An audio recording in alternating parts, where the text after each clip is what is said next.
더불어민주당 내에서 대표적인 경제통 그리고 법률 전문가로 꼽히는 국회의원과 함께하도록 하겠습니다. 민주당 민병덕 의원과 함께합니다. 어서 오십시오. 네, 반갑습니다. 반갑습니다. 네. 네, 숨가쁘게 달려온 2024년이라고 할 수 있습니다. 어떻게? 네. 네, 맞습니다. 너무 길었던 것 같습니다. 제일 처음에는 총선 치르느라고 그랬고요. 그리고 나서 저는 또 경기도당 위원장 선거도 나갔고 그 이후에 5번째 정무위원회 경제를 거의 한 70% 책임진다고 할 수 있는 예. 정무위원회 국정감사를 했고요. 그리고 나서 이제 저희 당에 이제 우리 당의 태도를 보여주는 곳인데 을지로위원회 위원장에 선출이 됐습니다. 그렇게 하고 있는데 갑작스런 12월 달 예. 비상계엄이 발생해서 정말 엄청난 일들이 있었죠. 그리고 또 그렇게 지나가려나 했는데 마지막에 이제 제주항공 그 사고가 있어서 참 길었던 2024년이다. 말 그대로 다사다난했다 이런 생각이 들고요. 그럼에도 불구하고 이상한 것도 있었지만 희망도 있었습니다.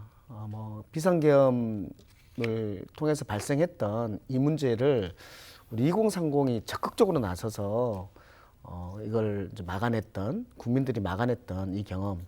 저는 그때 안양에서 출발해가지고 남태령을 건너갈 때 장갑차를 보고 그리고 땀을 넘어갈 때 헬리콥터 소리를 들으면서 들어갔거든요.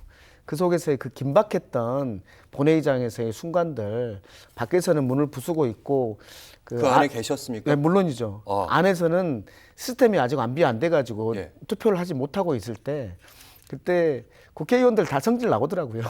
성질 급한 게 다 나와요. 그때 당시에 집에서 TV를 보셨던 분들 중에서 아니 도대체 왜 지금 계엄에 이제 투표를 안 하는 거예요? 그 답답함이 네, 컸거든요. 맞아요. 네. 그때예요.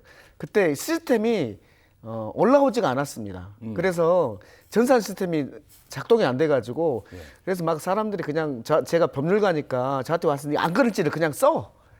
안건지를 막 써. 수기를 써. 예. 그래서 제가 수기를 쓰고 막 그랬었습니다. 그래서 갖다 드리고 그랬었는데 우리 우원식 의장님께서 그래도 제대로 합시다.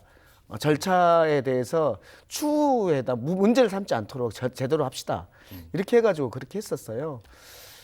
그래서 이제 뭐 결국 막아낸 거잖아요. 그래서 저희가 많이 다니면서 제가 국회의원 5년째 합니다만은 욕만 얻어먹는 직업입니다.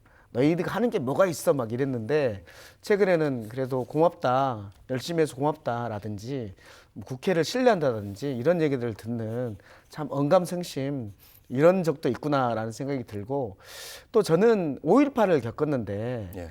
5.18을 겪고 두 번째 계엄을 겪다 보니까 너무 무섭더라고요. 이걸 담을 넘어가야 말아야 되나 고민을 많이 했습니다, 솔직히. 담 넘으셨어요? 담 넘어갔어요. 저는 땀을 잘 넘거든요. 담 예전에 넘어갔는데 대학 시절에 그 네. 예. 그런데 정말 두려웠습니다, 솔직히. 여기를 다 모아놓고 잡아가는 거 아닐까? 이런 생각이 들었거든요. 그럼에도 불구하고 거기에서 우리가 해제를 먼저 하면 승부수가 있겠지.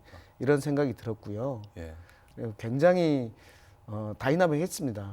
그런데 그것을 이 젊은 2030 세대들이 그렇게 많이 나올 줄은 저는 정말 깜짝 놀랐어요. 그 전에 광화문 집회를 할 때에는 대학 때도 내가 데모했는데 지금도 애들은 안 하고 나만 하는구나 이런 생각 가졌었는데 2030 애들이 그 비상계엄 이후에 이렇게 많이 나와서 할 때 정말 감동스러웠습니다. 제가 20대 대학생이 3명이 있거든요, 아이가. 그런 아이들이 다 이런 생각을 가지고 있었구나. 예. 그래서 세대 간의 그 이해의 폭이 완전히 넓어진 저도 그 노래를 배웠어요. 거기 2030들의 아모르 파티 저는 몰랐는데 거기 집회하면서 그렇게 들었어요. 다시 만난 세계. 네, 다만세라든지. 다만세라고 하시네요. 네. 그리고 또 알겠습니다. 하나는 이제 우리가 느꼈던 게 선결제 해주는 그 느낌 있잖아요. 요즘에 더 많이 하더라고요, 선결제. 예. 그게 무한 공항에서도 선결제가 이어지고 이런 거 보면서 저 의원님, 저희가 이 얘기가 다시 그 시절로 다시 돌아가시니까 할 얘기가 많긴 맞습니다. 한데 저희가 또 준비된 질문은 많습니다. 예, 맞습니다. 다음에 그래, 한번 다시 한번 여쭤보. 이 얘기 계속 듣고 싶은데. 알겠습니다. 네. 좀 무거운 얘기 드리면 어쨌든 이제 윤석열 대통령의 이 상황, 만들어낸 상황을 이제 빨리 이제 종결하고 이제 새로운 미래로 가야 된다는 게 대체적인 생각인 것 같은데 윤 대통령 쪽은 그런 생각은 지금 아닌 것 같습니다. 국회 내에서도 지금 예, 국민의힘 상황은 점점 더 윤 대통령을 중심으로 결속하는 상황이 아닌가 이런 생각도 들고 지금의 상황 어떻게 보고 계시는지. 윤석열 대통령께서 좀 협조를 해주시면 참 좋겠는데 협조가 기대되진 않죠. 가장 마지막에 체포되면서도 찍어놓은 영상을 보면 정말 저희로서는 좀 당황스러웠는데요. 저는 윤 대통령의 협조 없이도 이것은 너무나 명백한 사건이거든요. 증거가 온 국민이 증거를 확보하고 있는 이런 사건입니다. 그래서 윤 대통령의 협조가 없으면 뭐 예를 들어 묵비권을 행사하면 이 문제가 풀리기 어렵다, 증거를 확보하기 어렵다 그러지 않습니다. 제가 법률가로서 볼 때에는 이것은 굉장히 빨리 재판을 할 수 있는 사건이고 헌재에서도 빨리 심판을 할 수 있는 그런 사건입니다. 다만 우리의 지도자였던 분이 본인의 행동에 대해서 법적 정치적 책임을 지겠다고 했잖아요. 그러면 정치적으로든 법적으로든 자기가 이 행동을 왜 했고 그것들을 설명을 명확하게 하고 그리고 거기에 따른 법적이든 정치적이든 책임을 질 수 있으면 좋겠다라는 생각이 들어요. 예를 들어 지금 협조 안 하는 이유가 공수처에 수사권이 없다라는 거 아닙니까? 예. 그래서 체포영장이 불법이라는 거 아닙니까? 체포영장이 불법이냐 아니냐에 대해서 지금 뭐 당하는 분들은 다 항상 억울하다고 합니다. 그런데 여기에 대해서 이런 의견과 저런 의견이 있을 때 체포영장의 불법 여부를 심사할 수 있는 곳이 어딥니까? 법원이죠. 법원이잖아요. 그래서 법에서 정해놓은 불복 절차가 있습니다. 체포 적부심이라고. 그 체포 적부심을 하기 전까지는 이것은 일응 적법한 겁니다.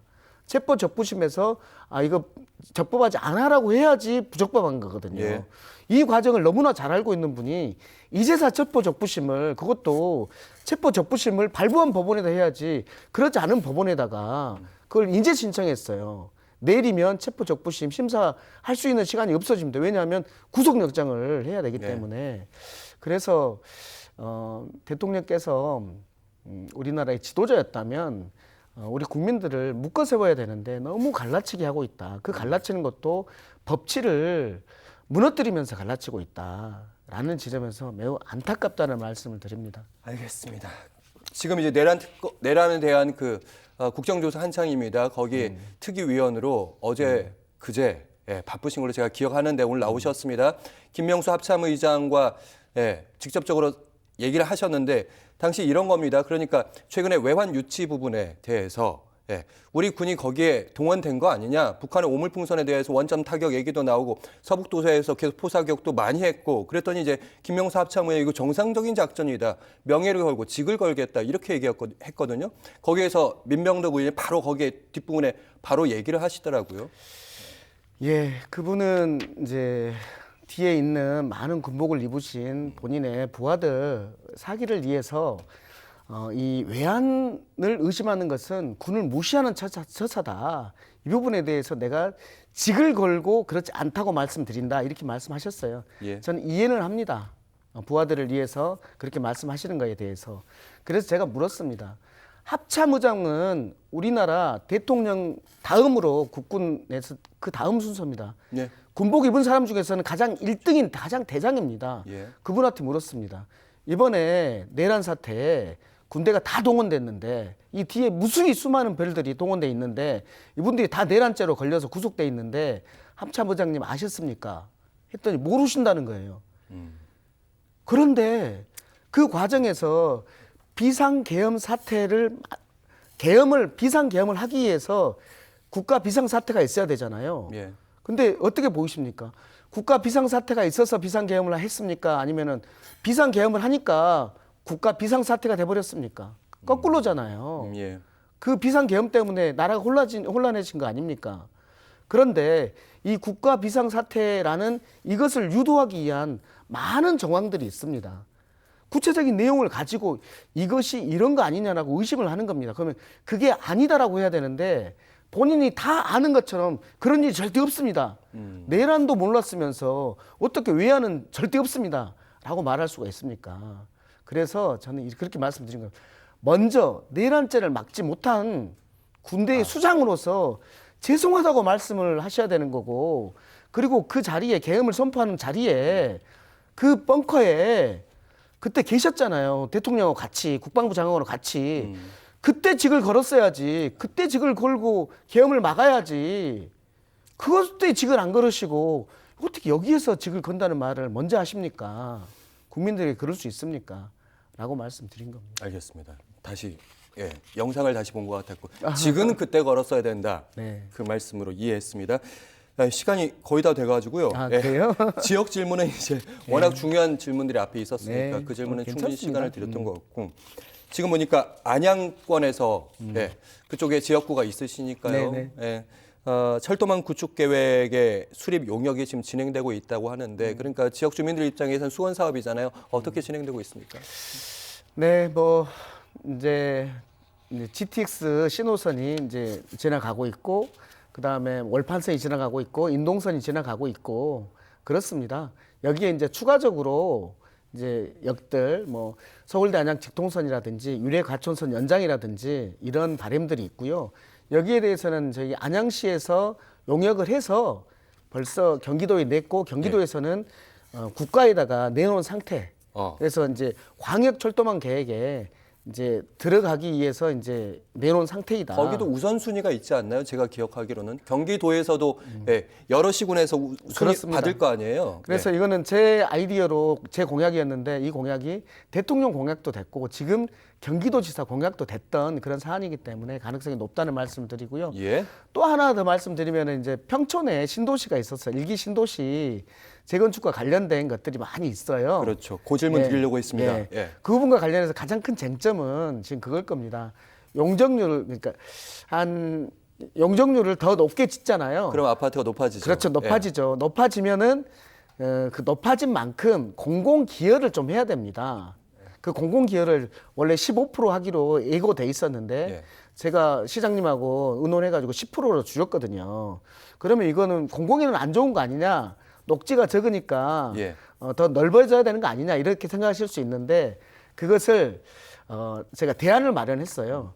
그러니까 우리 평촌 같은 곳은 전체적인 공원 계획을 미리 세워놓고 그리고 나서 하나하나의 재건축을 해보자. 그러니까 미리 전체적인 그림을 그리고 나면은 훨씬 그 공원의 면적을 효율적으로 할 수 있다. 그렇게 해서 15%에서 10%로 줄였기 때문에 5% 공공 기여를 안 하니까 주민들에게는 엄청난 이익을 왜냐하면 수익성이 거다. 안 돼서 아예 재개발이 하다가 이렇게 뭉그러지는 경우들이 많잖아요. 그 부분에 대한 고민을 덜 수 있는 아이디어를 그렇게 내셨다. 네, 그렇게 해서 뭐 통과된 겁니다. 이해했습니다. 이해했습니다. 벌써 시간이 다 돼버렸습니다. 안양 괜찮습니다. 시민분들. 다음에 꼭 지역 현안들 많이 얘기 나누도록 하겠습니다. 시청자분들께 한 말씀 부탁드립니다.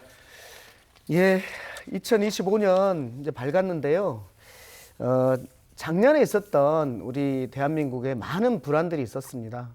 올해에는 이것을 좀 더 안정시키고 또 새로운 리더십이 나올 수도 있는 상황인데 그때 좀 더 나은 사회 대개혁 만들 수 있고 우리 국민 여러분들께서 편안하게 사실 수 있는 그런 대한민국 그런 안양 만들기 위해서 최선을 다하겠습니다. 고맙습니다.